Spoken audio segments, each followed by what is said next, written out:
여러분 반갑습니다. 정박사입니다. 다들 즐거운 주말 보내시고 계십니까? 어제 그리고 오늘 오전까지 해서 서울에는 일부 비가 좀 내렸었는데요. 특히 이제 어제 새벽에 비가 굉장히 좀 많이 내리면서 기온이 어느 정도 좀 내려간 것 같습니다. 네, 그래서 주말은 좀 괜찮은 기온의 날씨 속에서 흘러가고 있는 것 같은데요. 이럴 때는 야외 활동하기 참 좋지 않나 생각이 듭니다. 그러나 다음 주부터 다시 또 무더위가 또 찾아온다라고 하죠.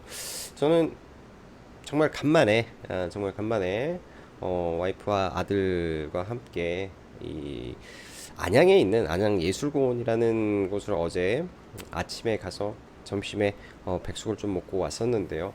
참 그쪽에 계곡이 정말 좋았던 것 같습니다. 여러분들도 이 근처 서울 경기권이시라면 한번 좀 가서 그런 시간도 보내셨으면 좋겠다라는 생각이 드는데, 저도 아이가 그동안 너무 작아서 어디 가지를 못했는데 참 이러한 행복이 있구나라는 거를 좀 느꼈습니다. 정말 가족이라는 게 참 소중하구나라는 생각이 참 들었던 주말이고요.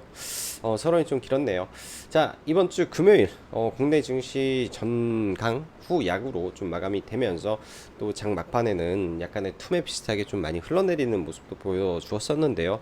미국 시장도 마찬가지로 전강 후 약의 장세로 좀 마감이 되다 보니까 국내 증시 월요일날 아무래도 고민이 많이 드실 거라고 생각을 합니다.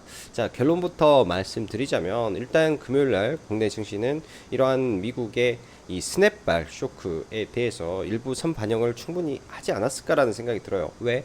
장전에 이미 스냅이 급락을 했었고 그 스냅에 의한 하락이 나올 수 있음을 미리 시장이 반영을 했다라는 반증 속에서 국내 증시는 월요일날 일부 하락을 하더라도 그 하락의 폭이 제한적이지 않을까라고 생각이 듭니다.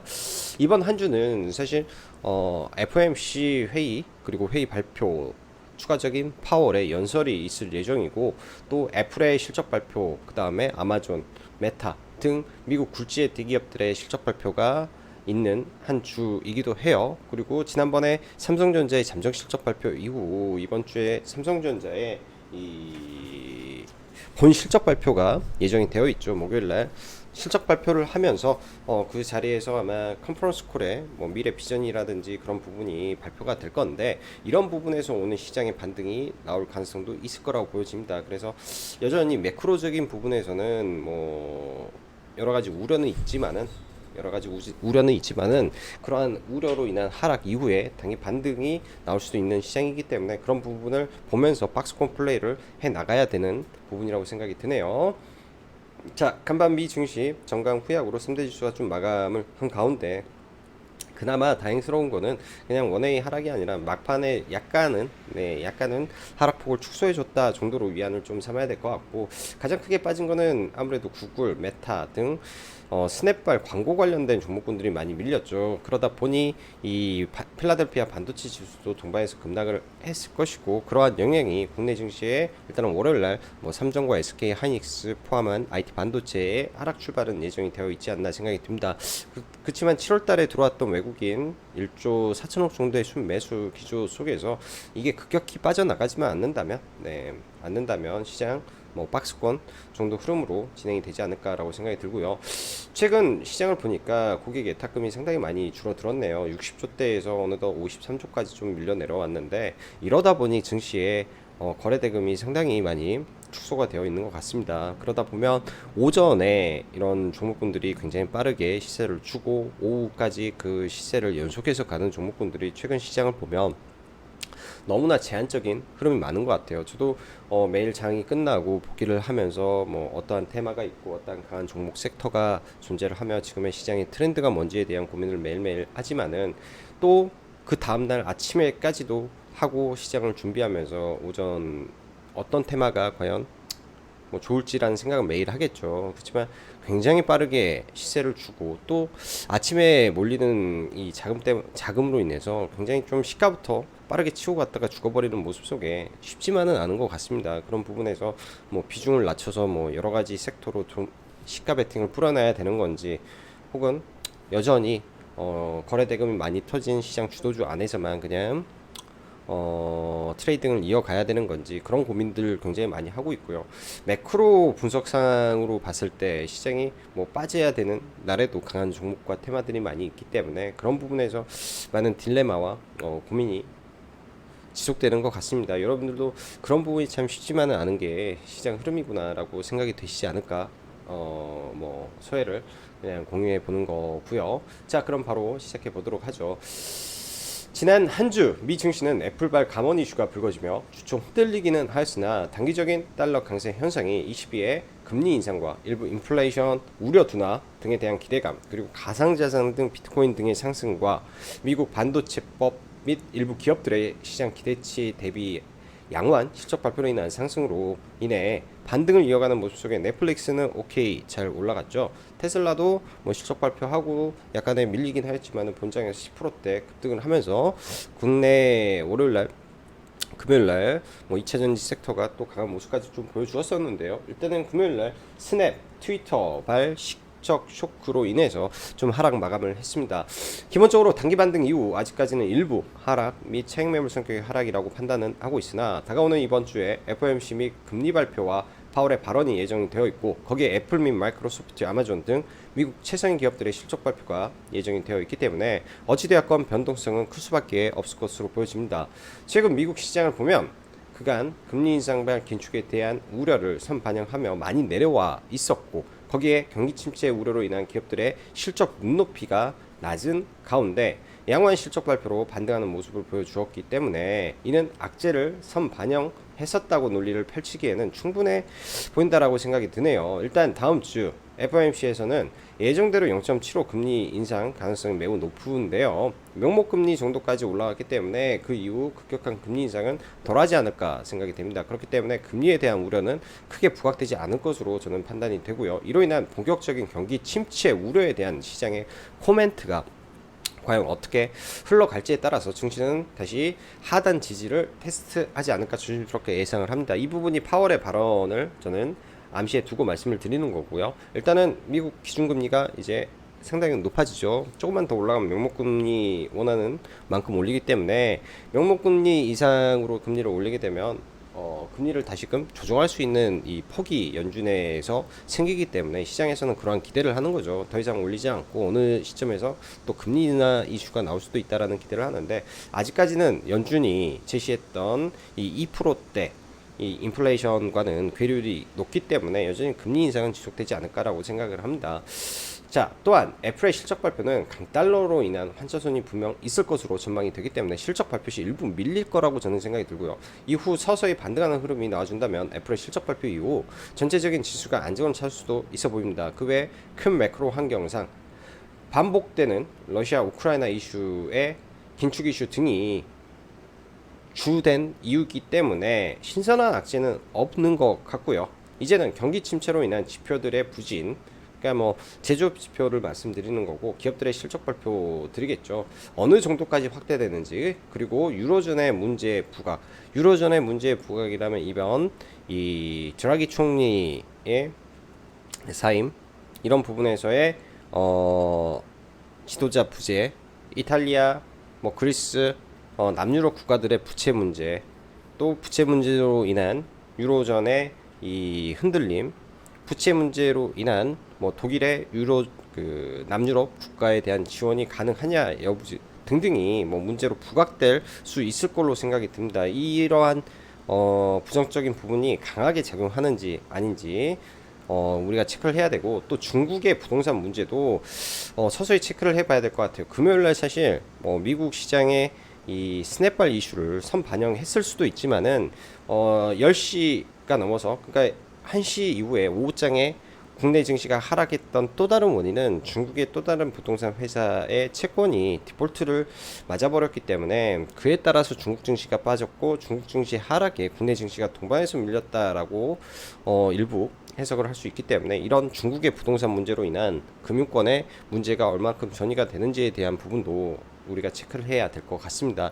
이 부분들이 바로 신선한 악재로 저는 생각이 되기 때문에 사실 이렇게 확대가 안 됐으면 하는 바람이고요. 신선한 악재 쪽은, 자, 결론적으로 여전히 지수적으로는 빠지면 박스권 하단에서 업종 대표주들, 그리고 환율 강세에 따른 자동차 업종은 주목할 필요는 있어 보입니다.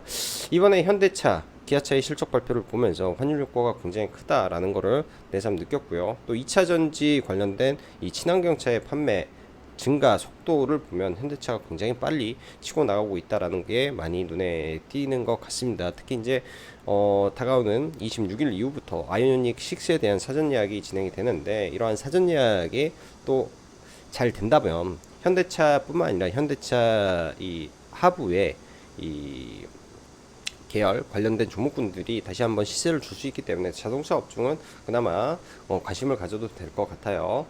이번 주 금요일 최대 화두는 현대로템의 이 기존 600대에서 뭐 1000대로 뭐 300대가 더 됐나 400대가 더 됐나 아무튼 11조에서 6조가 플러스 때 17조 규모의 K2 전차 수출에 대한 기대감이 시장에 엄청난 거래 대금을 터쳤다라고 보여집니다. 일단 날짜가 27일이기 때문에 그 기대감이 하루는 더 갈 거라고 생각이 드네요. 월요일 날뭐 강력하게 대응을 해야 될 종목 섹터는 방산 섹터라고 보여주고요.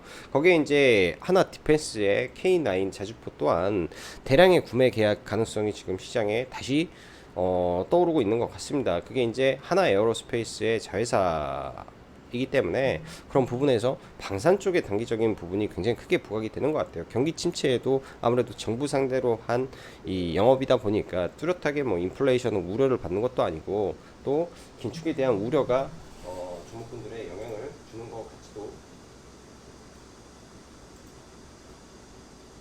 않은 것 같습니다.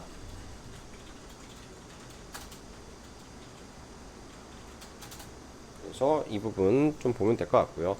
자, 금요일 날도 이 2차 전지 섹터가 좀 강세를 좀 이어갔는데, 특히 이제 코스모화학과 에코프로가 강세를 좀 보였죠. 성일 하이텍이 28일 날 상장을 합니다.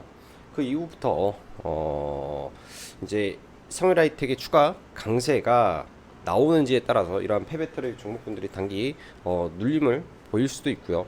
혹은 시세가 끝나버릴 수도 있지 않나 생각이 들어요. 그래서 그 전까지 좀 한번 체크를 계속 해보는 거 나쁘지 않을 것 같다 생각이 들고, 2차 전지 관리에서는 포드가 전기차 확대를 위한 8,000명 감축, 현대 아이오닉 6의 사전 예약 대기 등 이슈가 좀 많이 있습니다. 그리고 시장 대비해서 가장 강력한 섹터가 여전히 2차 전지 섹터이다 보니까 지수가 빠지고 지수가 반등할 때 지금 시장에서는 크게 소외를 계속 안 받는 섹터로 보여지네요. 자, 그리고 지난주에 계속 말씀드렸던 이 영화 섹터인데, 특히 이제 한산에 대한 이야기를 많이 했었는데요.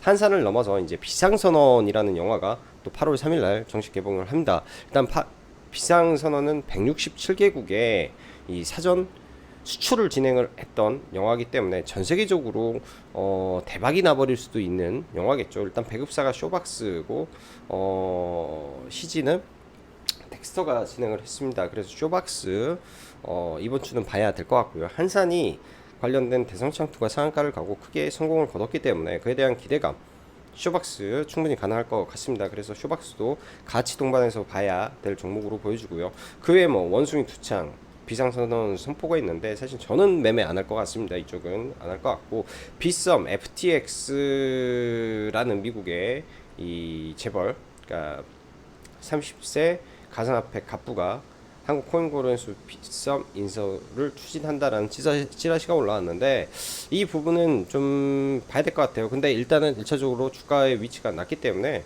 이게 이제 시세로 부각이 되면 크게 상승도 할 수 있는 재료 쪽으로 봐도 되겠죠. FTX가 45조의 시장 가치를 하고 있다라는 거는 굉장히 큰 규모의 기업에서 인수합병을 진행을 하고 있는 것이다 라는 찌라시기 때문에 파급력은 있을 걸로 생각이 듭니다. 자, 지수 보면서 넘어가죠. 자, 먼저 해외 증시 한번 보면은 나스닥을 보면 이 위에 박스권이죠. 당연히 박스권이기 때문에 여기에서 뭐 바로 돌파는 하지 못할 거라고 보여집니다. 좀 눌렸다가 다시 가는 게 맞는 것 같고, 이 박스권을 유지만 해줘도 나쁘지 않은 흐름이라는 생각이 들어요. 당연한 위치에서 나온 조정이라 뭐 그냥 조정을 받았다 정도 보여주고, 필라델피아 반도체도 마찬가지죠. 이 추세 때 상단에서 트릭이 나왔기 때문에 이 추세 때 이 중심봉까지 또 밀렸다가 뭐 박스권을 그리는 모습이라 뭐 당연한 자리에서 나온 조정이었고요. 코스닥 일단은 기술적으로 보면 800포인트를 찍었습니다. 금요일날 800P를 찍었기 때문에 당연히 이런 부분에서 차익 매물이 나올 것이고요. 800P를 찍고 밀렸다가 이 구간이 언더슈팅이라고, 단기 언더슈팅이라고 보면, 이 구간을 단기 언더슈팅이라고 보면 박스권은 뭐 이런 자리에서 만들어주는 게 훨씬 이쁘겠죠. 예, 여기까지 밀었다가 다시 올린다면 이 힘을 어떻게 끌어올리기가 쉽지가 않을 텐데, 그냥 이 정도 선까지 내려왔다가 올려주면은 가장 견조한 흐름으로 가지 않을까 싶고, 코스피도 마찬가지로 코스닥보다는 좀 약하지만 이 구간에 다중바닥을 보였기 때문에, 그리고 삼성전자나 SK 하이닉스가 버티는 자리가 이 자리이기 때문에 이런 21선 지지 여부 정도만 보면 될 것 같습니다. 사실 근데 뭐 지금 지수를 보고 뭐 종목을 산다라고 하면은 아무것도 매매를 할 게 없는 시장 같아요. 지수를 꼭 보고 해야 되나라는 생각도 많이 들어서. 자, 먼저 현대로템부터 보죠. 금요일날 굉장히 강한 시세가 났습니다. 장 초반에 일단 어제 시간 외에 목요일날 강한 모습은 아니었는데 시가부터 좀 강하게 좀 떠서 출발을 했죠. 한 3%대 출발을 해서 짧게 한 6% 정도 시세를 줬다가 이 구간에서부터 좀 강하게 돌파가 좀 나왔던 것 같아요. 저도 하고 있다가 순간 돌파가 나오고 계속 올라가서 매매 정도는 했었는데 지금은 종목은 가지고 있지 않고 아마 월요일날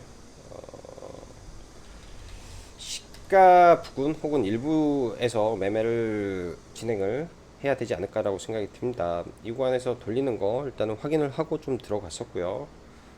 이 윗꼬리 돌파하고 이 눌릴 때 다시 재돌파할 때 들어가서 일단 저는 여기까지 분할 매도를 좀 했었는데 상당히 좀 크게 올라가서 이 파동은 좀 먹지는 못했던 것 같습니다. 그리고 여기서 수렴을 보였을 때 들어가서 직전 고점 최고점에 매도는 하고 나왔는데 생각보다 조정을 받지 못해서 정말 사고 싶었는데 사지는 못했던 것 같아요. 일단 거래 대금이 7천억 터졌고요. 일단 2030년까지의 계약이죠. 근데 창사 이래 이 정도 계약은 거의 처음이기 때문에 현대로템이 사실 그런 구도라면 이 신고가까지는 가야 되지 않나라는 생각이 듭니다. 그렇다면 월요일날 우리는 이렇게 생각을 해보면 되죠. 현대로템의 재료보다 더 큰 재료가 뭐가 있을까? 라는 고민을 좀 많이 해봐야 될 것 같습니다. 지금까지는 얘가 가장 강하고 가장 큰 돈이 들어왔기 때문에 한 차례 더 파동이 나올 것 같고, 좀 밀리더라도 밀렸다가 다시 올라가는 힘이 저는 나올 수 있을 것 같기 때문에 마이너스권 온다면 일단 진입하고 보는 게 맞을 것 같습니다. 올라가면은 신고가 27,000원을 트라이하러 갈 것 같네요. 그래서 봐야 되고, 자, 한화 에어로스페이스 K9 자주포에 대한 기대감도 시장에서 슬금슬금 나오는 것 같아요. 일단 하나 에어로스페이스도 바닥권에서 계속 자리를 돌리고 있는데 이 현대로템이 일단은 강하게 더 가야 되겠죠. 우선순위는 현대로템을 봐야 되는데 얘도 계약이 나올 수 있다라는 거를 같이 놓고 봐야 될 것 같습니다. 그래서 하나 에어로스페이스도 굉장히 강하다. 자, 한국항공우주는 아마 보지는 않을 것 같아요. 매매는 안 할 것 같고요. 일단 평화산업이 이 K9 아니 K2 전차에 트럭에 들어가는 레일을 하는 걸로 뭐 나오면서 일단 상한가에 들어갔는데 이쪽 섹터의 상한가 종목이라 얘는 같이 한번 뭐 세력주의 관점에서 눌림매매 정도 고려를 하고 같이 보는 게 좋을 것 같습니다. 그 밖에 뭐 S&T 뭐 중공업이라고 종목이 또 있는데요. 같이 올라왔죠. 뭐 같이 올라가고 엔진 쪽을 뭐 하는 것 같은데 일단 3등주 정도까지 열어놓고 좀 봐야 될 것 같아요. 저는 일단 우선순위는 무조건 현대로템 쪽으로 가닥을 잡고 좀 봐야 될 것 같습니다. 자, 그 다음에 폐배터리 관련된 종목군들 뭐 코스 뭐 에코프로부터 일단 지난번 실적 이슈 이후에 지속적으로 강한 모습, 그 다음에 수급이 지속적으로 들어오는 모습이기 때문에 뭐 에코프로보다는 상대적으로 이제 많이 못 올라갔다라는 관점에 좀 올라가는 것 같고요. 이 구간이 강력한 매물대죠. 이 매물대를 소화하고 올라가는지 좀 지켜봐야 될 것 같습니다. 계속 우상향 기조를 보일 수도 있어서 에코프로는 좀 계속 지켜봐야 될 것 같고요. 코스모화학도 지난번 돌파 이후에 지속적으로 시세를 좀 주고 있죠. 강력한 이 돌파는 또 지지의 영역이 되기 때문에 미 증시의 하락으로 인해서 뭐 이런 돌파자리까지 밀렸을 때 한 차례 하단에서는 공략이 가능할 것 같아요. 금요일날 너무나 네, 할 게 없어서 너무나 할 게 없어서 이 앞자리에서는 뭐 매매조차 해보지도 않다가 돌파로 좀 들어가서 그냥 최고가에 2% 뛰기 그냥 걸어놨는데 그냥 걸려서 매매를 마무리를 좀 졌던 것 같습니다. 그래서 얘도 신고가를 트라이 하려고 움직이는 종목이라 많이 밀리면은 매매를 해볼 수 있을 것 같네요. 그래서 그런 관점에서 종목을 좀 봐야 되지 않을까 종목이 생각이 들고요. 자, 그 다음에 영화 관련된 종목군들 보죠. 먼저 에이스토리라는 종목은 이 우영우 관련해서 강세를 좀 보였다가 쌍봉 맞고 더 이상 좀 못 가는 모습이고요. 이런 기대감을 많이 죽었고 대성창투가 지난번에 상한가에 좀 들어갔죠. 대성창투 같은 경우에는 종목이 이제 조금 시총이 가볍고 좀 지저분한 종목이다 보니까 좀 그런 것 같은데 이때 매매하고 약상 매매로 들어가서 좀 매매하고 그냥 금요일날 하도 할 게 없어서 뭐 종가로 매수를 좀 해놓고 좀 가지고 넘어가고 있는 종목이네요. 가지고 넘어가고 있는 종목이고요. 일단 월요일날 갭일 들 텐데 5,000원을 넘을지 5,000원 넘고 이 구간 넘을지 사실은 확신은 잘 가지 않습니다. 아마 이 구간에 매물이 워낙 많은 자리이기 때문에 이 자리에서 저는 단기 고점을 형성을 하지 않을까라고 생각이 들고요. 일단 대성창투가 이런 상승을 만들었다라는 거 보면서 쇼박스라는 종목도 지금 굉장히 좀 강한 모습을 좀 보여주고 있어요. 그리고 굉장히 많이 올라왔죠. 이 비상선언 관련해서 지금 뭐 야금야금 계속 올라오는데 개봉이 며칠 안 남아 있기 때문에 그런 관점에서 이 종목도 시세를 좀 내리지 않을까라는 생각이 듭니다. 월요일날 같이 해서 좀 봐봐야 될 것 같고요. 비상선언 관련된 종목이다라고 봐야 될 것 같고 아무래도 이 대성창투 한신이라는 영화는 국내에서만 그럴 것 같은데 비상선언 같은 경우에는 전 세계 167개국 사전 수출이다라는 타이틀이 있다 보니까 이게 대박이 나버리면 전 세계적인 대박도 나올 수 있는 것 같습니다. 그래서 쇼박스를 좀 넣어놓고 보고 있고요. 그런 관점에서 그 다음에 워낙에 이제 뭐 이병헌이라든지 송강호 유명하죠. 기생충으로 한번 유명했던 배우 송강호, 그 다음에 월드스타 이병헌, 그 다음에 칸 영화제에서 나무주연상 수상을 했었기 때문에 그런 부분이 얼마큼 좀 작용을 해줄지 봐야 될 것 같네요. 최근 보면은 뭐 쇼박스, 대성창투, 뭐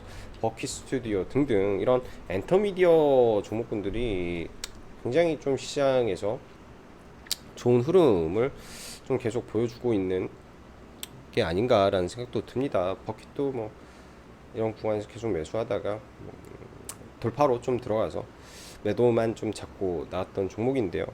금요일날 이러고 보면은 사실 매매했던 종목이 현대로템, 뭐 코스모, 버킷 뭐 이 정도 선에서만 매매를 좀 하고 매매를 좀 안 했던 것 같습니다. 지수적으로 좀 많이 밀렸고 그 다음에 시장에 의미 있는 종목군들을 확인하고 대응을 해야 되기 때문에 그런 부분에서 좀 종목군들은 매매를 조금 조심하고 소극적으로 좀 보고 있다라고 보셔야 될 것 같아요. 자, 그 다음에 원숭이 두창 관련된 종목 하나 좀 봐보면 아마 매매는 저는 안 할 것 같습니다. 네, 이쪽이 뭐 비상사태 선언을 한다라고 하더라도 15,000명, 14,000명이라 그 파급력이 얼마나 클까라는 생각이 좀 들어서 안 할 것 같은데 시장에서 인정해주는 대장이 진짜 대장이다라는 관점에서 미코와 차백신 연구소 정도가 있다 정도 알아두시면 될 것 같고요. 비덴트, 위지트 관련해서 일단 인수합병 이슈가 나왔는데 30세의 억만장자 45조 규모의 FTX의 인수다. 이거는 과거 뭐 넥슨이라든지 뭐 NC라든지 그 걔네들보다 훨씬 더 크겠죠. 그런 쪽에서 인수기 때문에 그런 부분이 저는 좀 강하게 작용을 해줄 수 있는 재료라고 생각이 듭니다. 월요일날 갭이 너무나 많이 뜨지만 않는다면 네 한번 도전해 볼 만한 종목인 것 같아요. 시가가 아마 갭을 뜨겠죠. 이런 구간에서 갭을 뜨고 이 윗꼬리를 아마 뜨고 출발하면 뭐 밀림 자리에서 뭐 본다든지 봐야 될 것 같고요. 지난번에 위지트가 더 세게 올라갔던 종목이에요. 위지트가 더 세게 올라가서 아무래도 이 시가 흐름이 위지트가 좀 좋았지 않나라는 관점에서 본다면 위지트가 오히려 더 잘 갈지 이것도 좀 봐봐야 될 것 같습니다. 그래서 위지트, 비덴트 두 종목 엮어서 좀 볼 필요는 있겠다 생각이 들고요. 마지막으로 자동차 업종 현대차 실적 발표하고 수급이 어제 들어왔네요. 이 자리에서 박스권을 돌파하고 좀 밀렸다가 좀 올라가는 모습인데 이 변동성이 크지 않다 보니까 그리고 워낙에 게르기의 모습이다 보니까 아직은 좀 소극적으로 좀 보여집니다. 이 내려오고 있는 이 장기 이평선 120일 장기 이평선에 이 트위스터가 나와야 되지 않나라는 생각도 좀 조심스럽게 들고요. 이렇게 꺾여야 되겠죠. 꺾인 모습 속에서 뭐 거래가 터지는 모습이 나오는지 그걸 좀 지켜봐야 될 것 같습니다. 굉장히 좋은 모습은 맞아요. 그리고 과거 이 고환율일 때 올라갔던 이 현대차의 흐름과 지금의 모습이기 때문에 이러한 신고가 영역으로 다시 적어도 이런 구간까지는 트라이는 할 수 있지 않나 생각 정도 드는 종목입니다. 그래서 계속 자동차 계열은 그나마 실적적인 부분에서 메리트가 있겠다 정도 생각이 드네요. 자, 남은 주말 다들 즐겁게 보내시고 오늘은 여기까지 짱구 박사였습니다. 감사합니다.